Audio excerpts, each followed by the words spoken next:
Hello everyone, welcome back. Today I wanted to talk to you guys a little bit about the Kyle Rittenhouse shooting and some of the things that I am seeing tactically and learning from.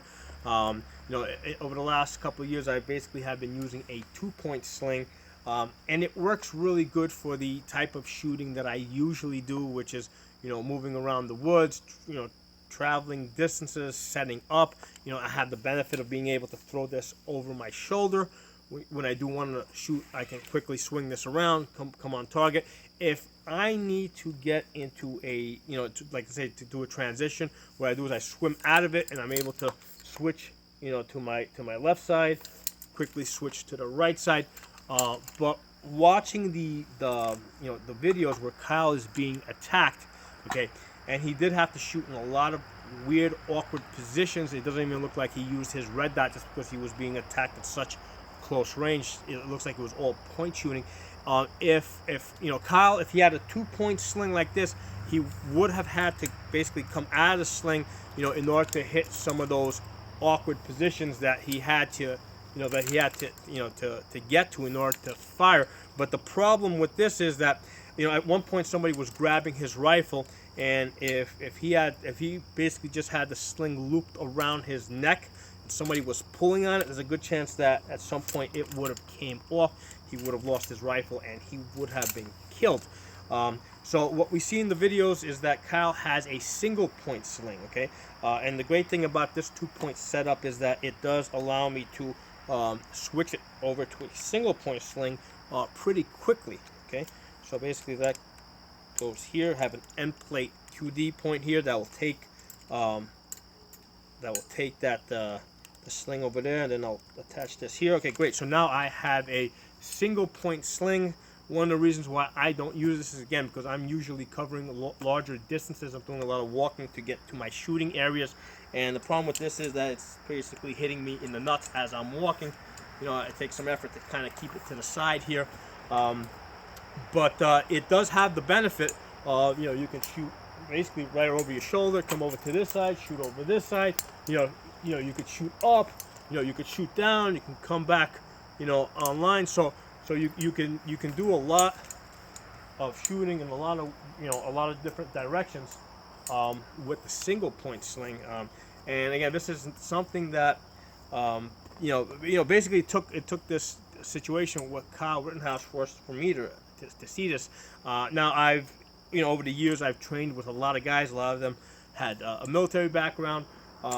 Most of them prefer the 2-point sling, but they're in a much more predictable situation usually. So they're working as a unit. In the situation that Kyle was in, he was being attacked from all sides. He didn't know. He was basically in a purely defensive situation. He didn't know when and where people were going to come from. He didn't know what his avenues of retreat were going to be. So he needed that flexibility to be able to go from here to up to down. So the single point sling provided that for him. So again, this is one of the things that we have learned, or I have learned, and I've seen other people also mention this. I'm not the first person to say this. The single point sling in that type of scenario where you don't know where you're going to be attacked from, what direction you're going to be attacked from, has some benefits. Now, from this position here, if somebody's grabbing the rifle, whereas before when it was just around my neck, it could easily come over my head. From here, it's not going to come off so easy. So I'm able to retain the rifle. Now, the ideal situation is if somebody's tugging on my rifle, I want to go to my backup pistol, get the pistol out, and finish the job with the pistol.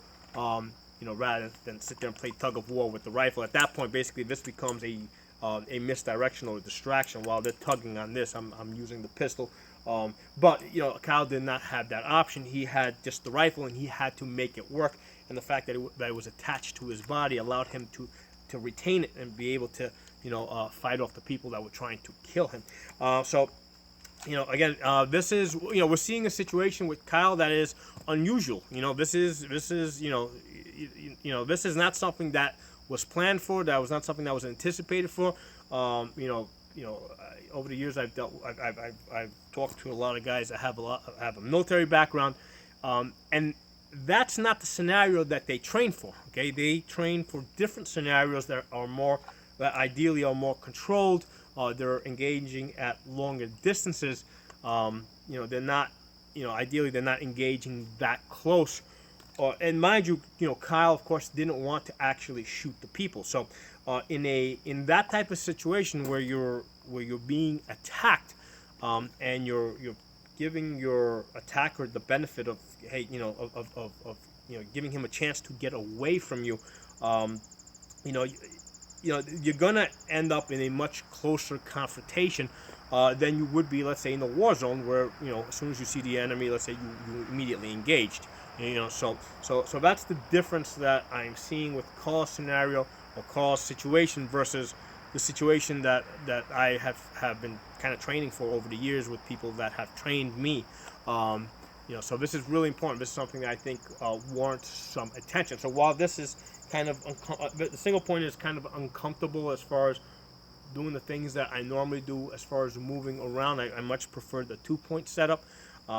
If you do find yourself in that type of scenario where you're surrounded, you don't know where the attack is going to come from, you have a 2-point setup, it might be a good idea to quickly transition to a single point sling, where you can quickly bring the gun around into different positions. So just some thoughts.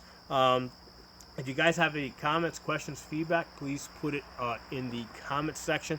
If you're not a member of my channel, please subscribe. I'll see you guys next time.